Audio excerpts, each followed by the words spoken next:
The dust of the high plains was a bitter shroud, clinging to everything Eliza Lowell owned, which was not much more than the clothes on her back, the 6-year-old boy holding her hand, and a deed to a patch of uncharitable land her late husband had called a dream.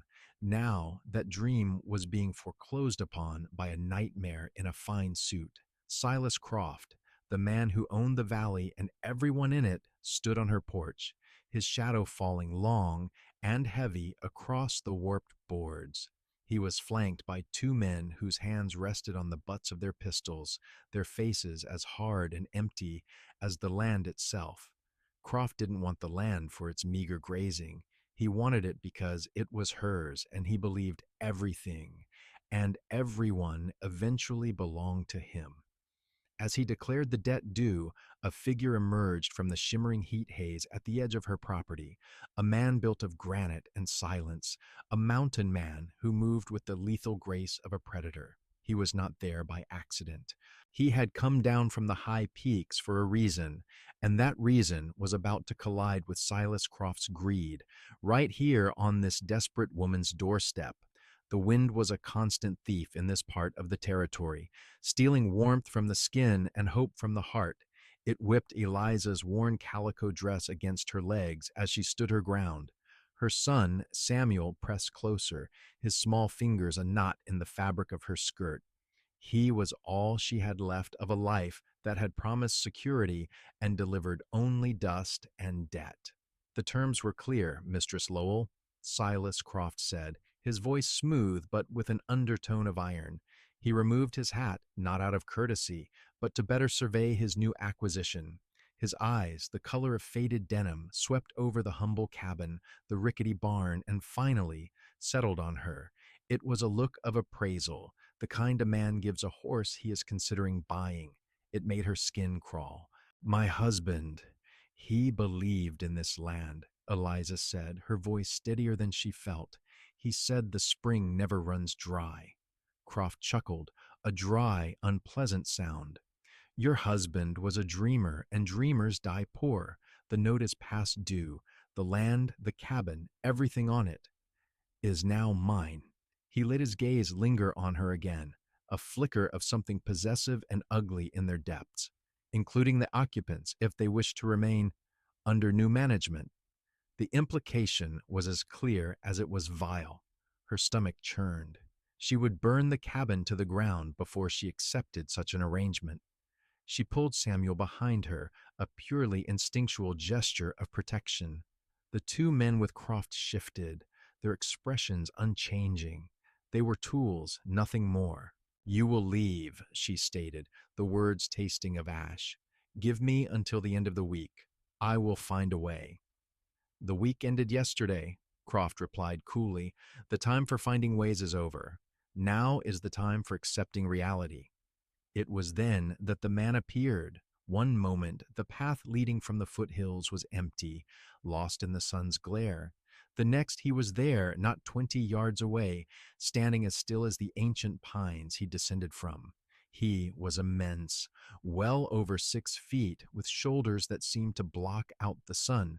He wore buckskins, worn and darkened with use, and carried a long rifle in the crook of his arm as if it were an extension of his own body. A thick, dark beard covered the lower half of his face, and his hair was long and unruly. Scars, pale and silvery, marked the skin near one eye, a testament to a life lived on the raw edge of the world. He did not speak. He simply watched, his eyes narrowed, taking in the scene on the porch with an unnerving stillness. Croft and his men noticed him at the same time. They tensed, their hands moving from casual rests to ready grips on their firearms. This is private property, Croft called out, his voice losing some of its silken assurance. State your business or move on. The mountain man took 2 slow, deliberate steps forward. He moved with a quiet economy of motion that was more intimidating than any overt threat. The dust did not seem to rise around his worn boots. He stopped, his gaze shifting from Croft to Eliza, then down to the small boy hiding behind her. For a fleeting moment, something shifted in his expression, a flicker of an emotion she couldn't name before it was gone, replaced by that same stony impassivity. Clear's throat. He finally spoke, and his voice was what Eliza imagined the deep earth would sound like if it could talk. It was a low rumble full of gravel and disuse. How much? Croft blinked, momentarily confused. How much what? What is your business here, stranger? The debt, the man said, his eyes locking on to Croft's. How much does she owe? A sneer twisted Croft's lips. He saw a backwoods trapper, a man with nothing but the dirt under his nails. More than you've ever seen, friend. Now I'll tell you one last time to be on your way before my associates are forced to escort you. The mountain man ignored him. His gaze fell back to Eliza. The amount. It wasn't a question, it was a command. Eliza found her voice, though it trembled. $500. It was a king's ransom, an impossible sum her husband had borrowed against a future that would never come. The man gave a short, sharp nod. He unslung a heavy leather satchel from his shoulder, the movement fluid and powerful. He opened the flap and reached inside. What he pulled out was not a weapon, but a canvas pouch that jingled with a heavy metallic sound. He tossed it onto the porch. It landed with a solid thud that echoed in the sudden silence. That's 200 in coin, the man rumbled. He reached into the satchel again and produced a deerskin roll. He unfurled it, revealing a collection of nuggets and a significant amount of glittering gold dust. He poured a stream of it into a second, smaller pouch. He had a scale in his satchel, and with a practiced, steady hand, he measured out a weight.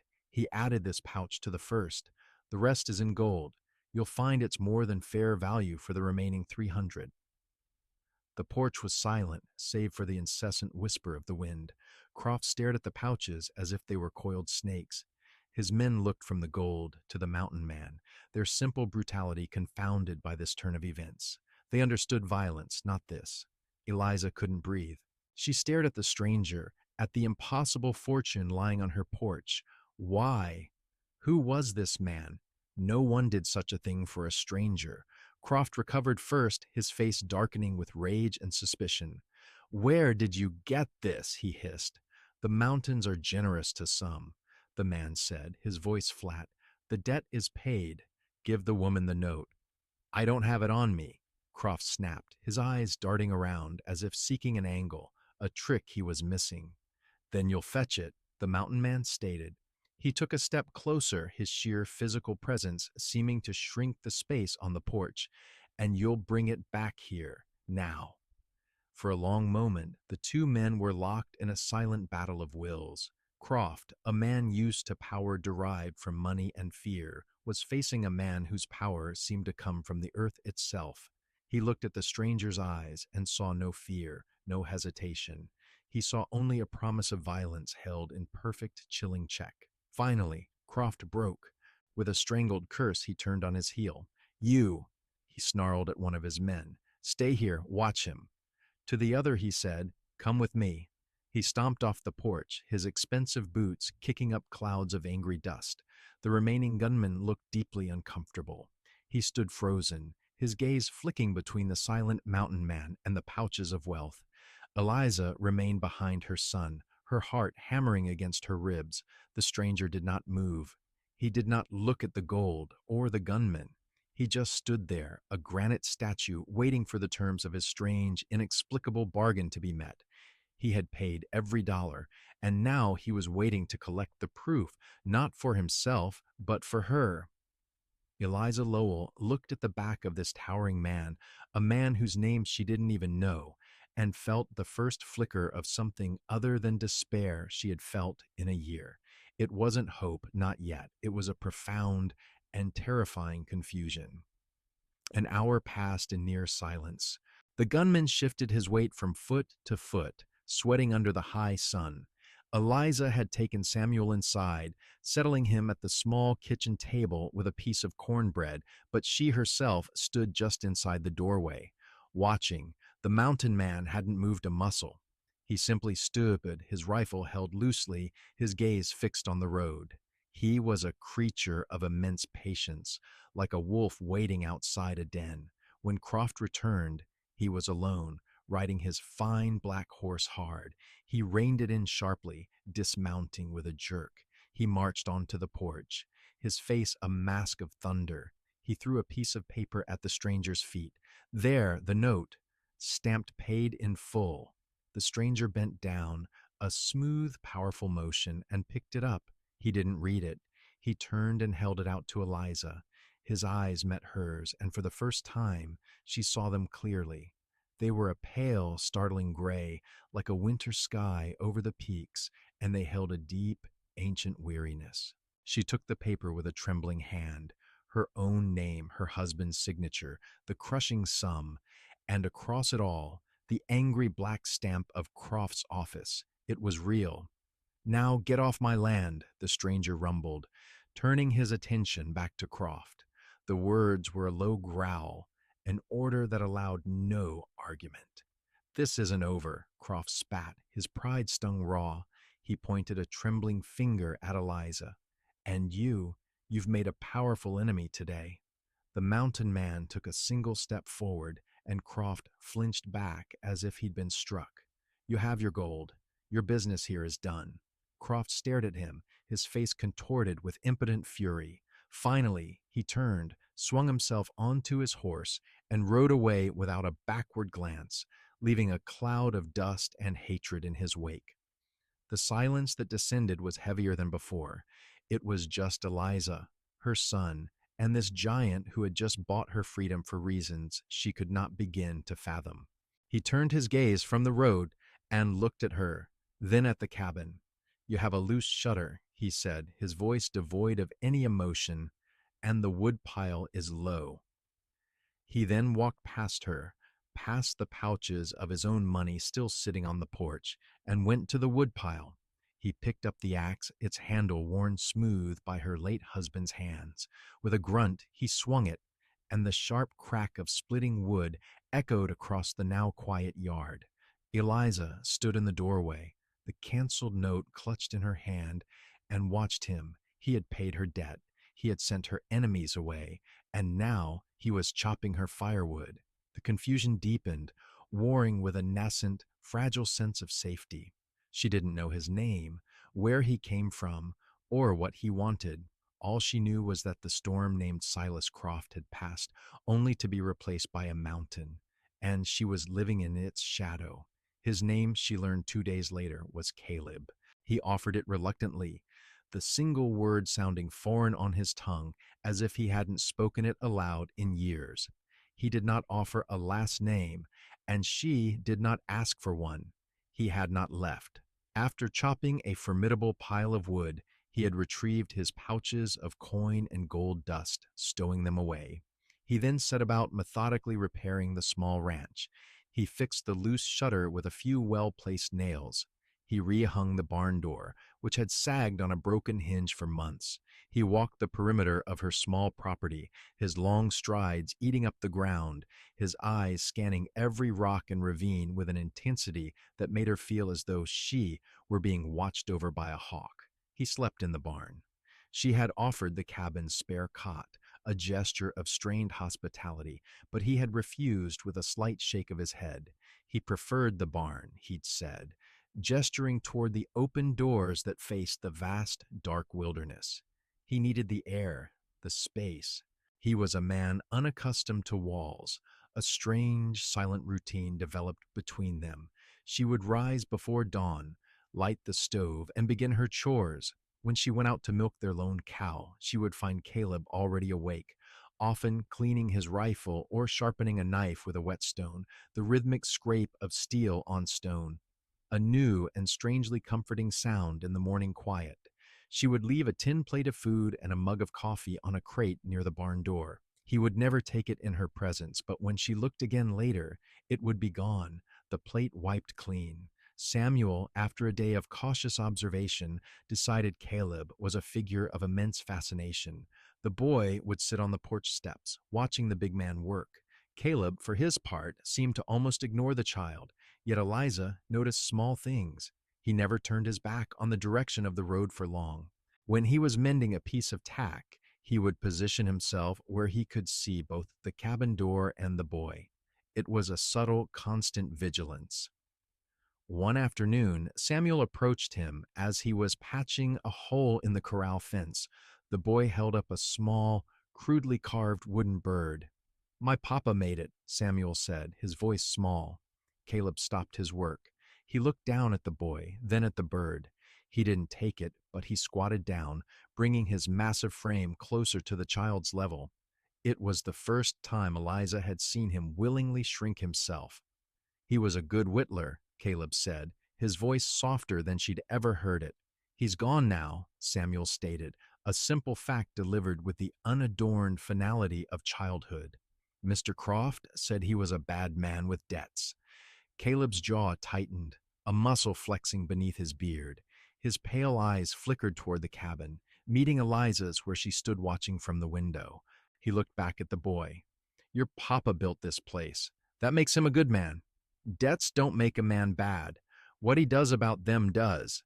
He said nothing more. He finished mending the fence, and Samuel sat nearby, content in the big man's quiet company. Eliza felt a knot of tension in her chest begin to loosen. He was a mystery, this man, but his actions spoke a language of honor she was beginning to understand. He was not just a protector, he was a restorer. He was mending not just her fence, but the edges of her broken world. Mistrust, however, was a stubborn weed. Why had he done it? The question haunted her.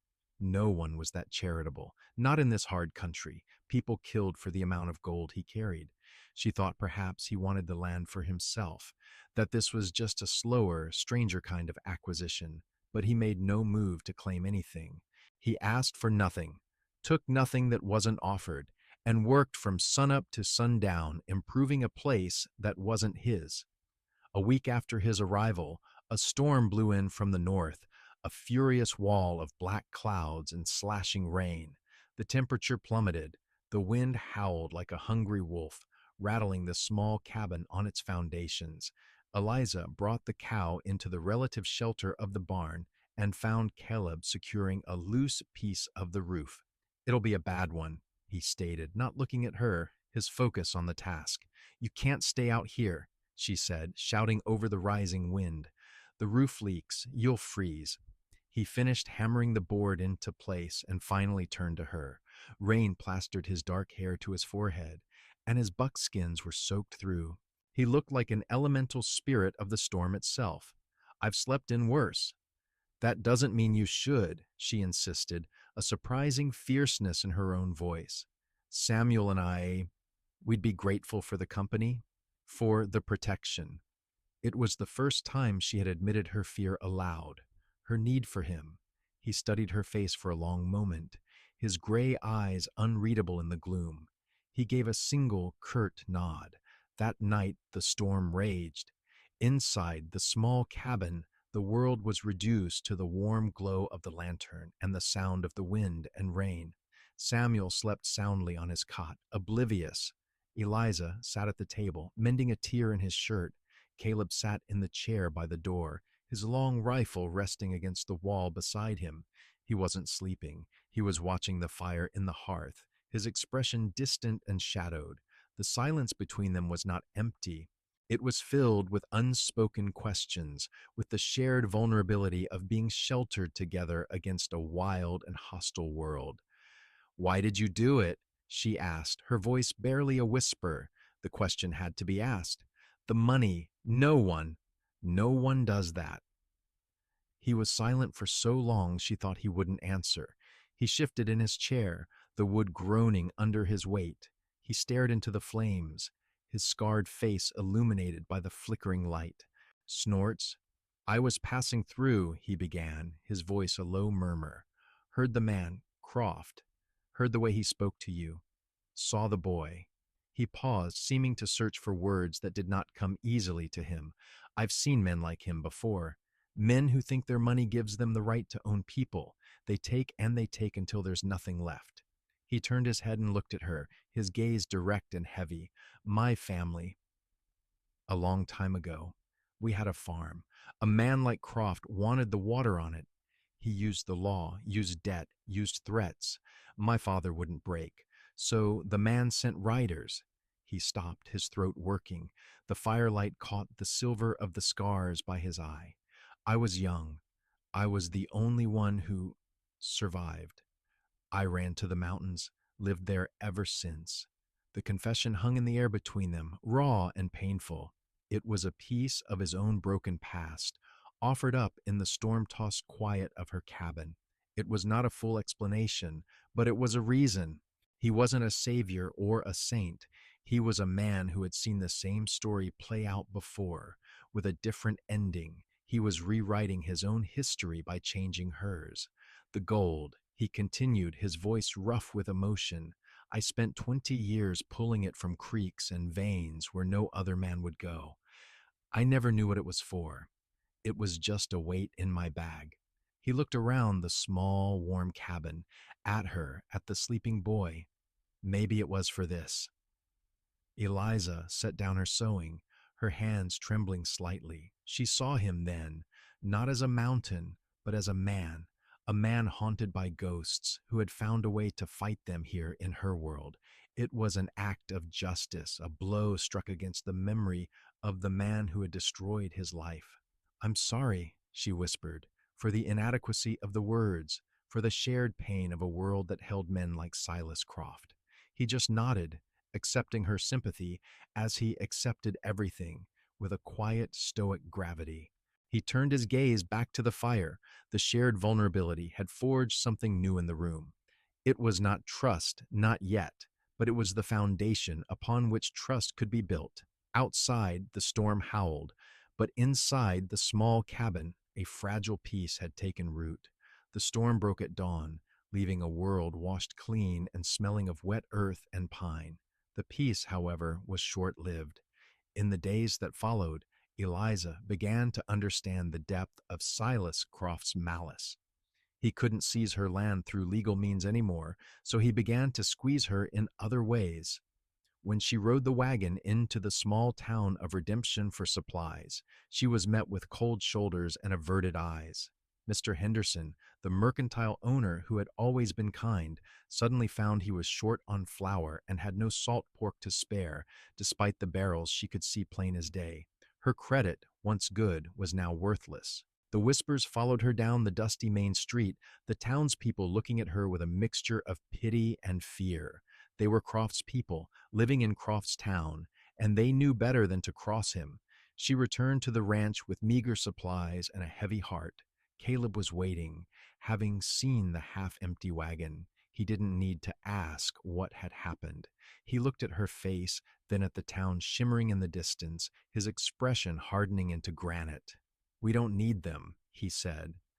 The next morning, he was gone before sunrise, his rifle in hand. He returned late in the afternoon with a fat buck slung over his shoulders. Over the next few days, he taught her. He showed her which wild greens were safe to eat, how to set a snare for rabbits, how to read the tracks of game. He was methodical, patient, his instructions simple and direct. "Hold it steady," he said, adjusting her grip on the heavy rifle. "Don't fight the kick. Breathe out, squeeze slow." She was a surprisingly good shot.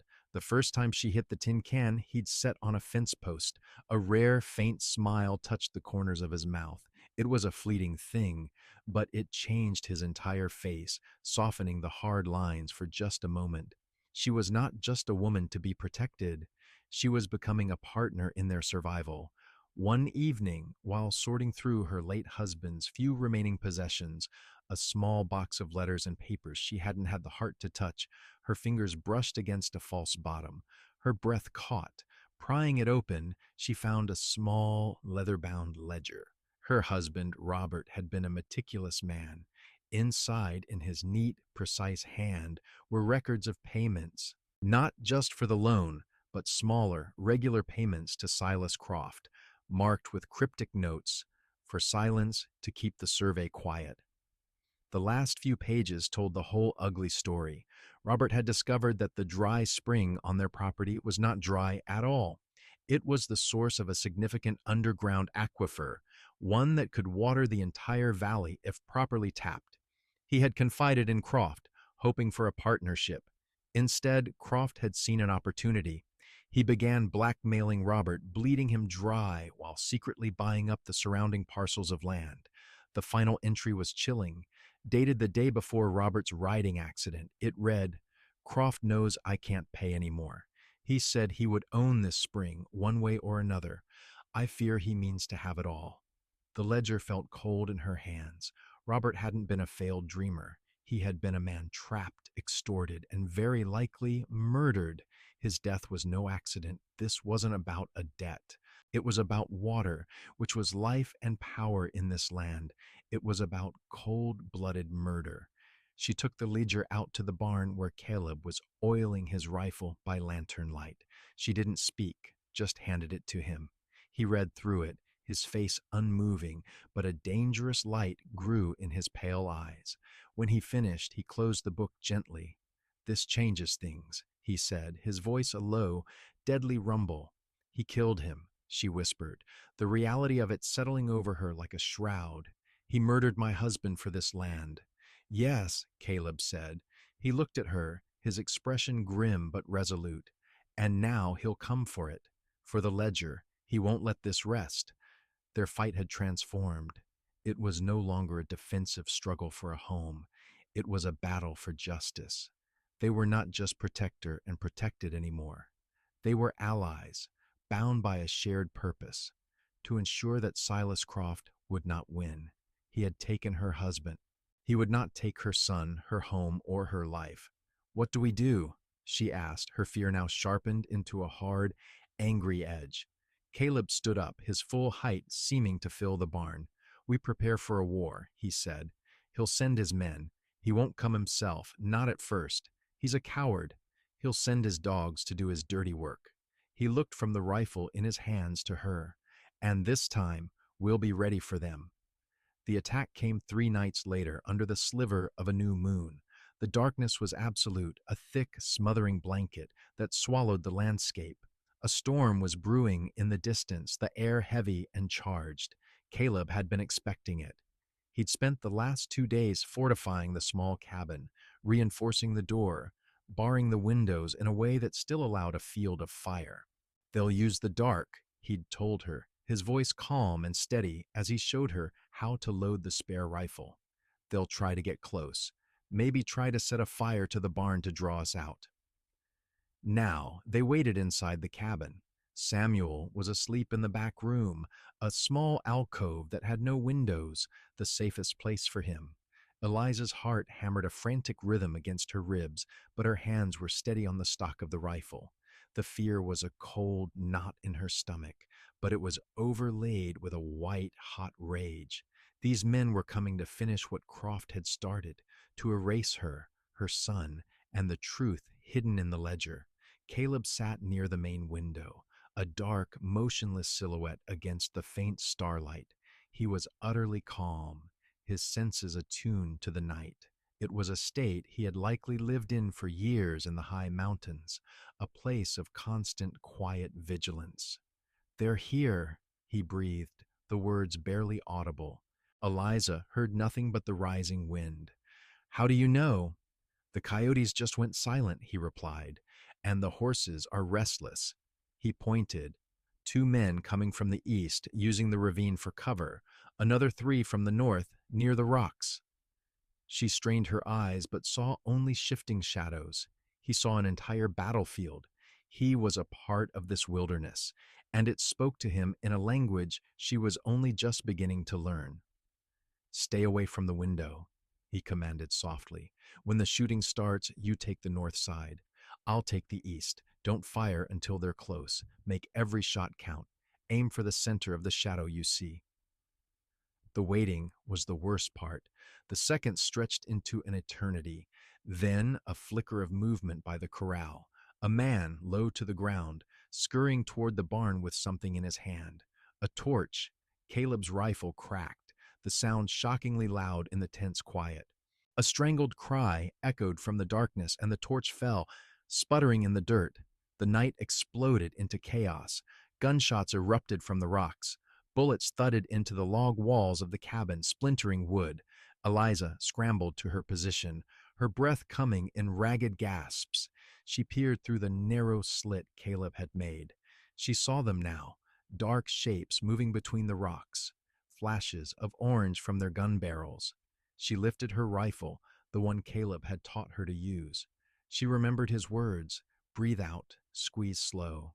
She found a target, a man rising from behind a boulder to get a better shot. She squeezed the trigger. The rifle bucked against her shoulder, the noise deafening. The shape crumpled and disappeared. She didn't know if she'd hit him or if he'd just taken cover, but he was down. A jolt, terrifying and fierce, shot through her. She had fired a weapon at another human being. She had fought back. Caleb was a force of deadly efficiency. His long rifle spoke with authority, each shot placed with lethal precision. He moved between the two front windows, never staying in one place for more than a moment, making it seem as if there were more than one defender inside. One of the attackers made a desperate rush for the porch. Caleb was there to meet him. He didn't fire. The door burst open, and Caleb moved with a speed that was shocking in a man his size. He met the man on the threshold, using the rifle as a club. There was a sickening crunch, and the man fell backward off the porch, silent. Caleb kicked the door shut and dropped the bar back into place in one fluid motion. The assault faltered. They had expected a frightened woman and a child, an easy job. They had found a fortress defended by a ghost and a lioness. The remaining attackers exchanged a few more sporadic shots, then melted back into the darkness from which they came. Silence descended again, thick with the smell of gunpowder and ozone from the approaching storm. Caleb stood listening at the door for a long time before he moved. He checked on Samuel, who, miraculously, had slept through the entire gunfight, exhausted from a day of a child's play. He came back into the main room, where Eliza was leaning against the wall, the heavy rifle still in her hands, trembling now that the danger was past. He came and stood before her. He gently took the rifle from her hands and set it aside. "You did good," he said, his voice low and rough. It was the highest praise she could imagine. He reached out, his large, calloused hand hesitating for a moment before it rested on her shoulder. It was not a romantic gesture, it was a gesture of solidarity, of a shared and brutal trial. His thumb brushed against the collar of her dress. It was a touch that acknowledged her fear, her courage, and her transformation. She had not been a victim tonight. She had been a defender, a fighter. She looked up at him, at the grim set of his jaw and the fierce protectiveness in his winter gray eyes. In the flickering lantern light, she saw the man who had lost everything, and the man who was now determined she would not suffer the same fate. They had repelled the first wave, but they both knew this was only the beginning. Croft would not accept this defeat. He would come himself next time, and he would bring all his power to bear. The small cabin was no longer just a home. It was the battleground for their future. The aftermath of the attack settled into a tense, watchful quiet. They dragged the body of the man from the porch and buried him in a shallow, unmarked grave far from the cabin. It was a grim task that solidified the lethal reality of their situation. There were no more illusions. This would end in death, theirs or Croft's. Caleb pushed them harder. Their days were a blur of work and preparation.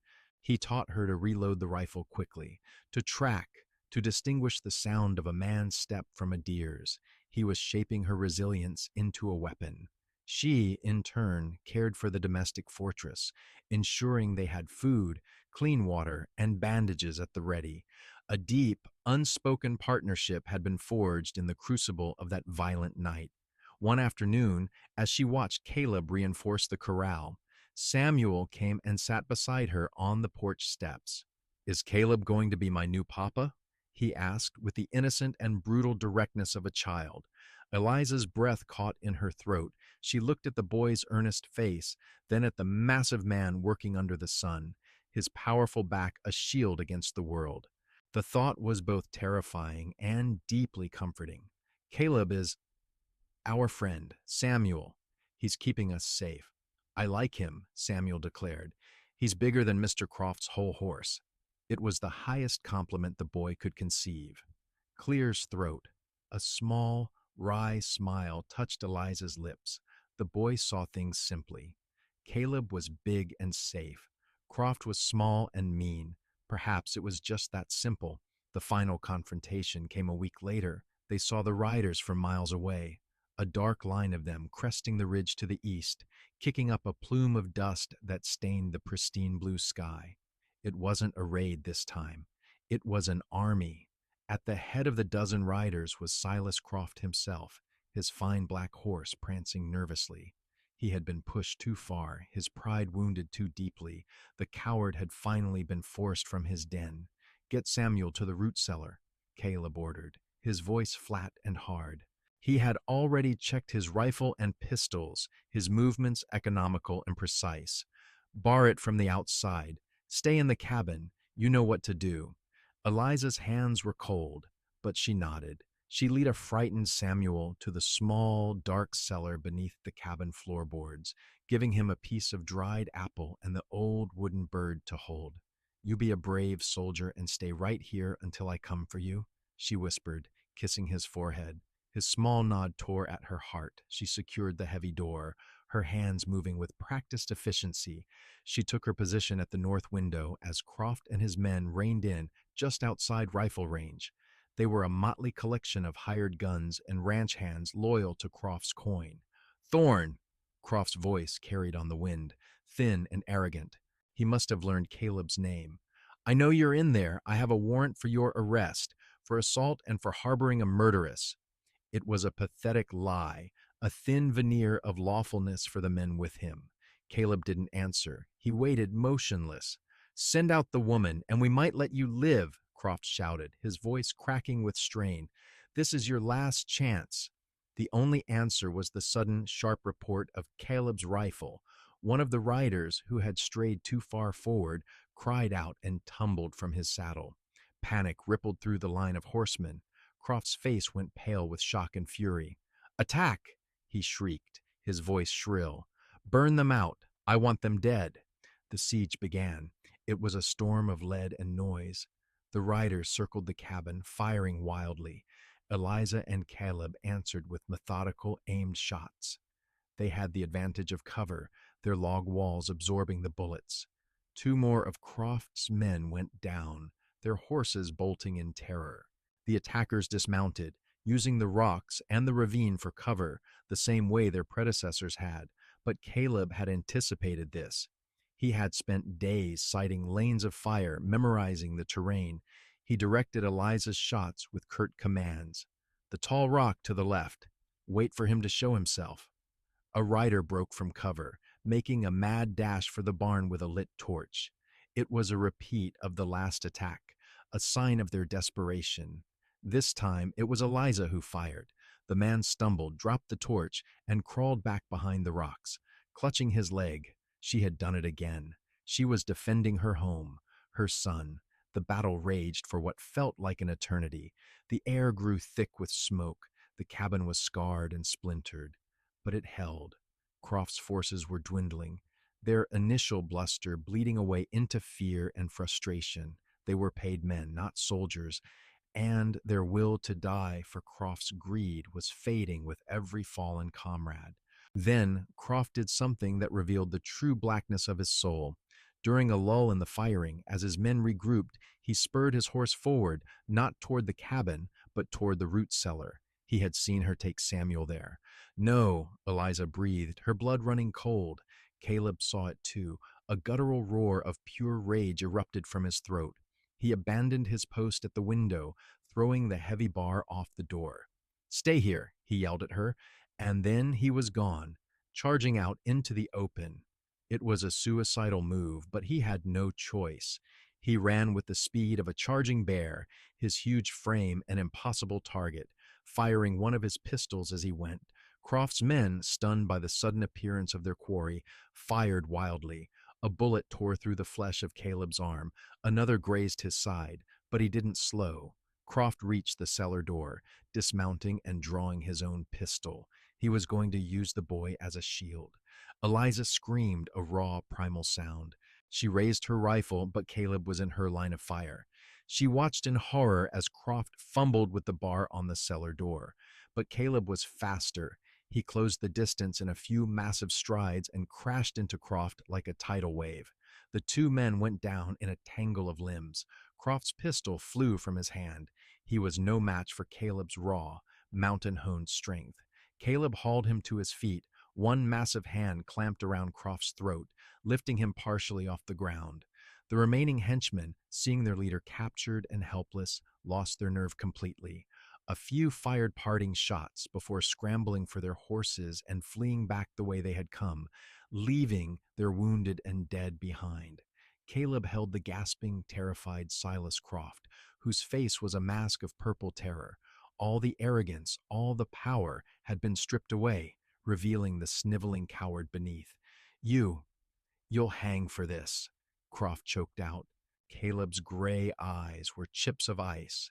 No, he growled, his voice shaking with contained violence. You'll stand trial for blackmail, for the murder of Robert Lowell. He looked toward the cabin, at Eliza, who was now standing on the porch, rifle in hand. She has the proof.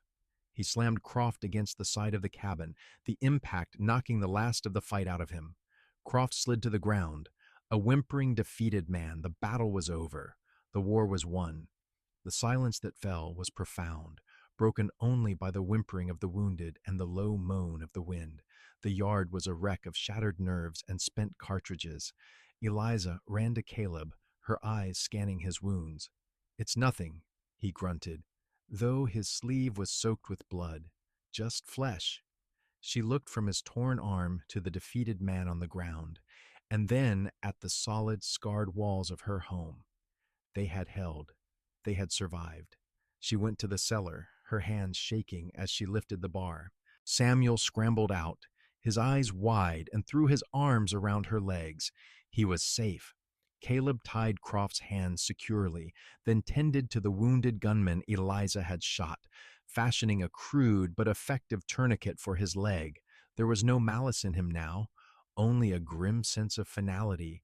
He had not fought for vengeance, she realized, but for peace, for the right to be left alone. Later, after they had trussed Croft and the other survivor onto a horse to be delivered to the federal marshal in the next county, bypassing the town of Redemption and its corrupt sheriff entirely, they stood on the porch together. The sun was setting, painting the sky in hues of orange and purple, casting a warm glow over the valley. The ledger that would seal Croft's fate was safe inside. The land was quiet again. Their land. She looked at Caleb, at his immense, weary frame. He was leaning against a porch post, the setting sun catching the silver in his hair and scars. He had come down from the mountain, a stranger, and had become the bedrock of her world. Will you stay? She asked, the question costing her more courage than firing the rifle had. He turned his head and looked at her, his expression unreadable for a moment. He looked out at the land, at the spring she now knew was the heart of it all. He looked at the cabin, his gaze lingering on the door where Samuel was peeking out at them. Finally, his winter-gray eyes came to rest on her. This is a good place to stop running, he said, his voice a low rumble. It was not a declaration of love, but it was a declaration of intent. It was a promise of a future. She felt a smile, a real one, touch her lips. She moved to stand beside him, their shoulders almost touching. They stood together, watching the last of the light fade, two solitary figures who had found in each other a defense against the darkness. They had faced down the storm and the fire, and in the quiet aftermath, they were finally, truly home. They never spoke of love, not in those early years. The word was too small for what they had built. Their commitment was written in the language of shared labor and quiet understanding. Caleb's presence was a constant, solid as the mountains that framed the valley.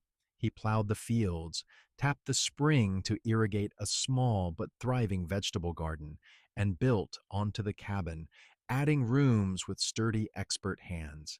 His past was a ghost that still walked with him, but its steps grew quieter with each passing season. He would sometimes stand and stare at the high peaks, a flicker of the wild, lonely man he had been in his eyes, but then Samuel would call his name, or Eliza would bring him a cup of water, and he would turn back to the home they were making, his gaze softening. Eliza, for her part, blossomed in the security he provided. The fear that had been her constant companion for so long receded, replaced by a fierce, protective love for her small family and the land they had bled for. She learned the rhythms of the seasons, the feel of the soil, the satisfaction of a pantry stocked with food they had grown and harvested themselves. The woman from the east, the banker's daughter, was gone, replaced by a frontier woman with calloused hands, a steady aim, and a quiet strength that mirrored the man beside her. Silas Croft was tried and convicted, his empire crumbling to dust once the truth of his crimes came to light. His name became a cautionary tale whispered in the town of redemption, a town that slowly, cautiously began to look upon the Lowell Thorne Ranch, not with fear, but with a grudging respect. The story of the mountain man and the widow who had defied a baron became a local legend, a testament to the fact that even in the harshest of lands, courage and honor could take root and flourish. Years passed. Samuel grew tall and strong, with his mother's intelligence and Caleb's quiet competence. A daughter was born, with Caleb's startling gray eyes and Eliza's resilient smile. The ranch thrived, a small green jewel in the vast plains, a testament to the life-giving water of the spring and the unyielding spirit of the family who guarded it. One evening, as twilight settled over the valley, Eliza found Caleb sitting on the porch, watching their children play in the yard. He was carving a small wooden horse for their daughter, his massive hands surprisingly gentle and precise. She sat beside him, leaning her head against his solid shoulder, a gesture of comfortable intimacy that had become their own silent language. He paused his carving and wrapped his arm around her, holding her close. They sat in contented silence, listening to the laughter of their children and the whisper of the wind through the cottonwoods they had planted. He had come seeking to right an old wrong from his past, and in doing so had found a future he never knew he was looking for. She had been a woman on the verge of losing everything and had gained a world, here in the shelter of the mountains, under a wide and peaceful sky. They had built more than a ranch. They had built a sanctuary. They had built a home.